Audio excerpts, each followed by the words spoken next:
지금 야당에서 이번 이제 그 원전 관련된 의혹 제기의 어떤 그 로직이랄까 논리를 보면 사실은 좀 색깔론에 기반한, 그러니까 뭐 이적행위다. 저번 총선 이전 때까지 계속 접근해왔던 그런 좀 색깔론적인 공세로 다시 돌아가는 거 아닌가. 별로 도움이 안 된다고 생각을 하거든요. 여당은 뭐라 그러냐면 이거 부품 공작이다. 네. 그것도 좀 지나친 얘기라고 봅니다. 예.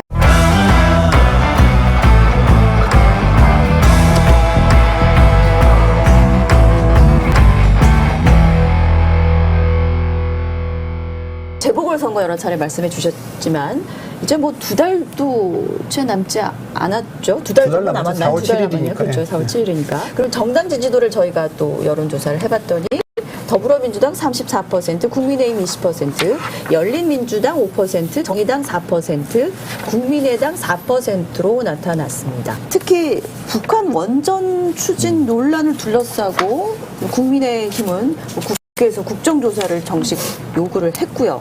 또 대통령을 비롯한 또 청와대, 또 여당에서는 재보선을 앞둔 정치 공세고 뭐 사실 무근이다 이렇게 반박을 하고 있는데, 이런 일련의 상황들이 앞으로 정당 지지도에 좀 영향을 끼칠 것으로 보세요? 지금 야당에서 이번 이제 그 원전 관련된 의혹 제기의 어떤 그 로직이랄까 논리를 보면 사실은 좀 색깔론에 기반한, 그러니까 뭐 이적행위다. 그러니까 적을 돕는 행위다라는. 그러니까 오히려 그런 뭐 절차의 문제라든지 과정상의 어떤 뭐 국민과 투명하게 하지 않았다라든지 이런 문제로 접근하기보다는 사실은 기존에 저번 총선 이전 때까지 계속 접근해왔던 그런 좀 색깔론적인 공세로 다시 돌아가는 거 아닌가. 뭐 그런 느낌을 받았는데 사실은 저는 그런 접근, 그런 공세는 사실은 그렇게 특히 이제 중도층의 어떤 여론의 지지를 끌어내는데 별로 도움이 안 된다고 생각을 하거든요. 야당은 김종인 위원장이 이적행위다 이렇게 강하게 얘기를 했어요. 여당은 뭐라 그러냐면 이거 부품 공작이다. 네. 그것도 좀 지나친 얘기라고 봅니다. 예. 자, 그러면 야당이 어떤 프레임에서 좀 실패했다고 보냐면 이게 무슨 그 원전을 지어주는 게 뭐 돈가방 갖다 주거나 뭐 자동차 갖다 주는 게 아니잖아요. 그러니까 그거는 전부 다 비핵화를 전제로 한 겁니다. 그러니까 그때 국면은 또 그런 거기 때문에 그걸 만들었을 거고. 제가 야당의 참모라면 저는 다르게 하셨을 겁니까? 그렇죠. 이게 지금 이게 원전이 좀 중요한 게 아니고 이 모든 거의 출발점이 뭐냐, 최종 목표점은 우리가 북한의 비핵화다. 근데 그 비핵화는 어디 가고 이것만 남았냐. 예. 어느 날부터 문재인 대통령 남은 사람들이 북한의 비핵화는 얘기하지 않고 북한의 핵 능력은 계속 지금 고도화되고 있는데 비핵화는 없고 여전히 그때 비핵화를 전제로 한 또 혹은 비핵화 이후에 뭐 하는 그것만 계속 얘기하고 있느냐. 그것이 그 본말이 전도됐다. 여기다가 초점을 맞춰서 공격을 했다면 그건 중도층에도 어필을 했을 거예요. 공략 포인트를 잘못 잡았다고 저는 그렇게 봅니다.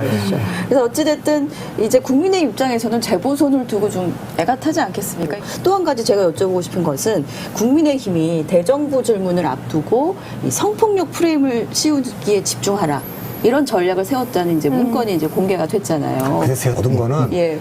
은밀하게 비밀스럽게 그 녹취록도 막 나왔잖아요. 대법원장하고. 네. 그리고 이런 거는 나오면 다 놀랄 일이지만 사람들은 계속 다 이런 거 만들고 하는 거잖아요. 네. 그러니까 그 뭐 정당들이 뭐 민주당도 뭔가 이렇게 그 전략 있고 했을 거니까 뭐 그걸 그렇게 뭐 심각하게 볼 일은 저는 아니라고. 근데 오히려 이런 게 좀 국민의힘 지지도가 올라가는 데 있어서는 좀 부정적인 역할을 한 걸로 보시는지 뭐 이런 게 이제 궁금한 거죠. 변동이 없으니까 뭐 네. 영향을 안 미치고 있고 계속 국민의힘에 대해서는 그런 거예요. 보수 측에서는 김정인이라는 사람이 와서 이게 국민의힘은 이상한 데를 끌고 가고 있다 이렇게 의심하고 중도층에서는 아니 뭐 변화를 한다더니 뭐 옛날 사람 그대로고 뭐 옛날 태도 그대로고 뭐 변한 게 없어 뭐 이러고 있고요. 이제 그러니까 아직까지는 어느 정도 움직이고 있자고 관망하는 거고 그 상태가 계속되고 있는 거라고 봅니다. 불과 3시간 전이었죠.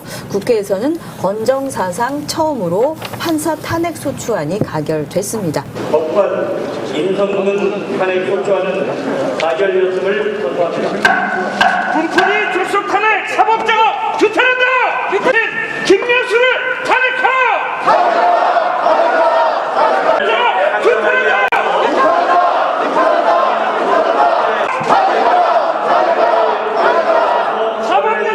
민주당은 오늘 헌법을 위반한 임성근 판사에 대한 탄핵 표결로 헌법이 국회에 부여한 책임을 다하도록 하겠습니다. 직권 남용조차도 법적 책임을 물을 수 있는 상황입니다. 김명수 대법원장 조속히 물러나십시오.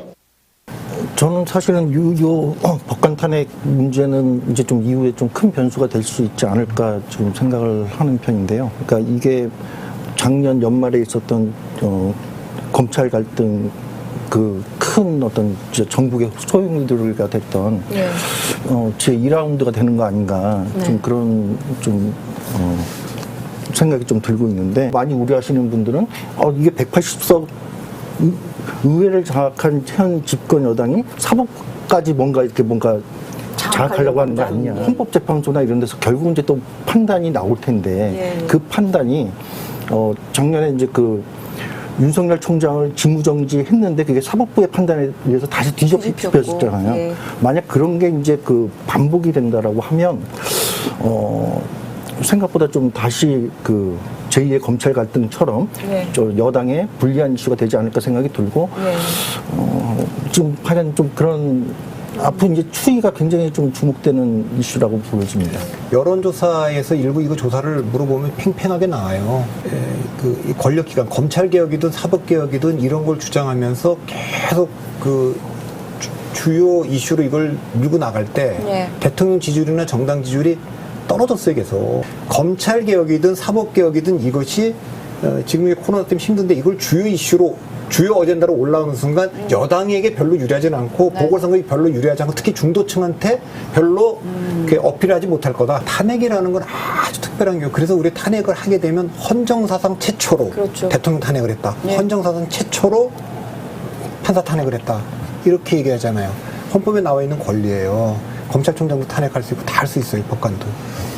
근데 잊으면 안 되는 게 탄핵은 미국에서도 닉슨도 탄핵당한 게 아니잖아요. 탄핵 앞두고 그만두고 나간 거지. 그러니까 탄핵이라는 게 쉽게 이루어지는 게 아니에요. 그게 공동체를 분열시키. 그렇기 때문에 박근혜 대통령 탄핵할 때 중요한 게 뭐냐면 국민의 85%가 탄핵을 지지한 거예요. 그렇기 때문에 이렇게 받아들여진 거거든요. 지금 제가 아까 탄핵이 지금 팽팽하다 그랬잖아요. 지금 40%대에서 팽팽해. 이런 상태에서 탄핵을 감행하는 거는 결코 그 국민적으로 탄핵과 관련해서 탄핵 정도를 하는 데 있어서는 충분한 여론이 모이지 않은 거예요. 그러니까 제 생각에 탄핵 정도를 그 판사 탄핵이 되든 뭐가 되든 하려고 그러면 그거는 압도적인 여론, 대통령처럼 85%까지는 아니어도 최소한 뭐 60% 이상의 지지, 압도적이진 않더라도 그 이상이어야 되는데 그렇지 않은 걸로 이걸 지금 그 진영 간의 이슈로 만들었기 때문에 그게 부담될 거라는 지적입니다, 저는. 얼마만큼 이제 국민들한테 공감대를 얻고 그런 방식으로 추진됐느냐 이게 중요한데 그러니까 지금 약간 정부 여당으로서는 저는 좀 걱정을 해야 된다고 생각을 하는 게 어쨌든 대법원장 스스로가 그 과정에서 해명하는 과정에서 뭔가 사과해야 되는 지금 일이 생기고 그리고 또 이제 그 아까 최종적인 사법적인 판단 자체가 진짜 탄핵을 이제 인정하는 이런 방향으로 갈지 안 갈지 그것에 대해서도 사실은 지금 낙관할 수가 없는 상황 마이너스 쪽으로 갈 가능성이 크지 않나 이제 그렇게 볼 수 있을 것 같습니다.